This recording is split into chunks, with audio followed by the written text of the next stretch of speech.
Hi guys, I'm Reveena and welcome to my kitchen. Today I'm going to show you how to make a chocolate, raspberry, Oreo cheesecake. This recipe is obviously absolutely delicious. How could you go wrong with those three ingredients? I've already started. I've made the crust. I took 33 Oreos, which for me is a pack and a bit, put them into the food processor, and then processed it until I had fine crumbs. Added half a stick of unsalted butter, processed it again, and then I just pat it into my springform pan. Then the pan goes into the freezer while you preheat the oven to 350 degrees.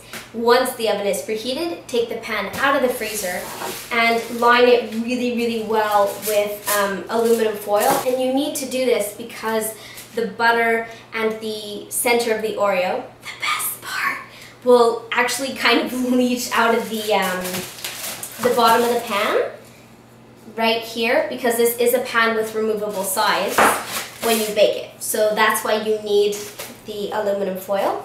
And you absolutely must freeze the crust first. That causes the butter to harden, and then when you bake it, you end up with a really crunchy crust. Onto the filling. I have here 4 8-ounce packages, or 2 pounds altogether, of softened cream cheese, must be at room temperature.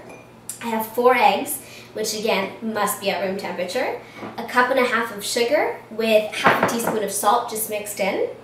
A cup of cream with 2 teaspoons of pure vanilla extract and 8 ounces of melted and cooled unsweetened chocolate. We're going to do everything in the food processor, but you can do it with a hand mixer if you prefer.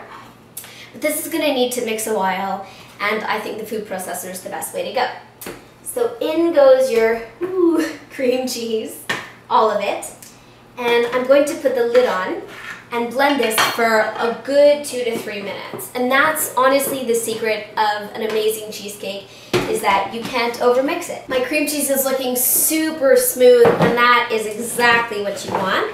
Just take off the top, scrape down the sides, put it back on, and then I'm going to add the eggs one at a time while the mixer is running.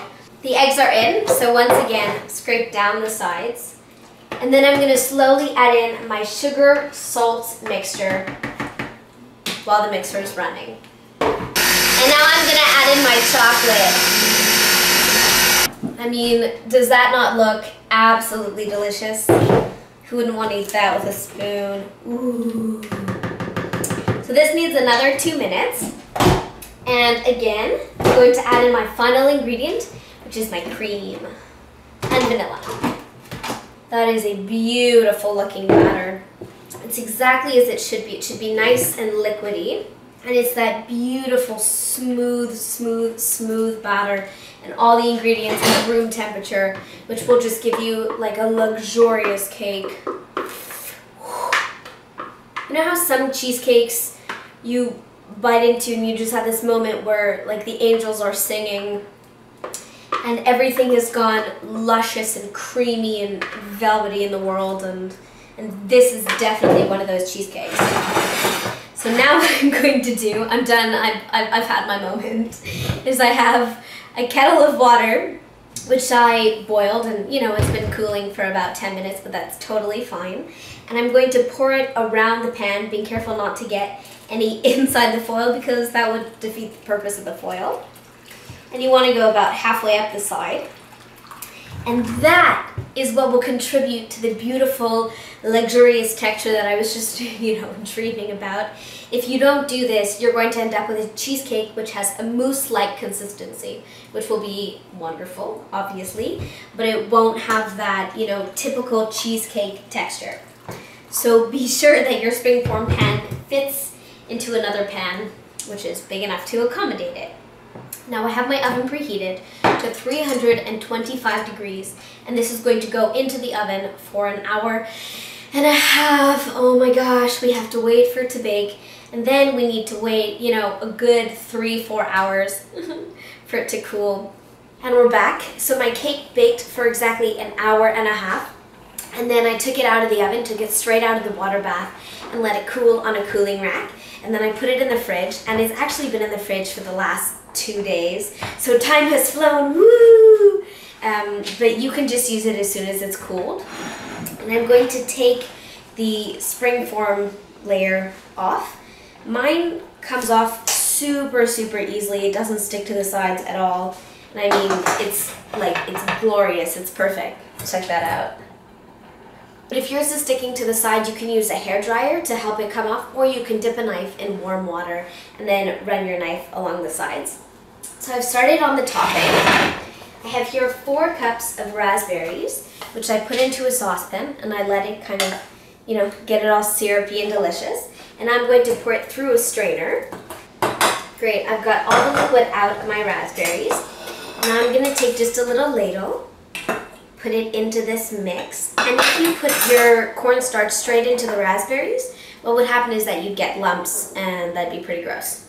So you mix it in, form a smooth paste of sugar, raspberry, and cornstarch. This goes back into the pan, and then that goes back onto the heat just for a few minutes, and you'll see the raspberry mixture will start to thicken. That looks perfect. It's gotten nice and dark and thick, and you want to make sure that while it's heating that you keep stirring it. If not, you'll get these odd clumps which form. So that's looking great. And now we're going to let that cool while I whip up my whipped cream. I have here 1 cup of heavy cream. My raspberry sauce is cooled. My whipped cream is whipped. And now I'm just folding in my raspberry sauce into the cream. Oh my gosh, that looks so beautiful. Wow. Now ideally, I would garnish it with bigger Oreos, like the entire Oreos. But I came home from school yesterday to find that my mom had eaten almost the entire package of Oreos and that there were only 4 Oreos left. And I know she's gonna kill me for sharing this story, but oh my god, she ate 15 Oreos.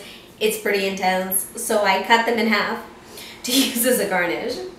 This cake is looking gorgeous, and I need to dive in like right away. I mean, wow. Look at that.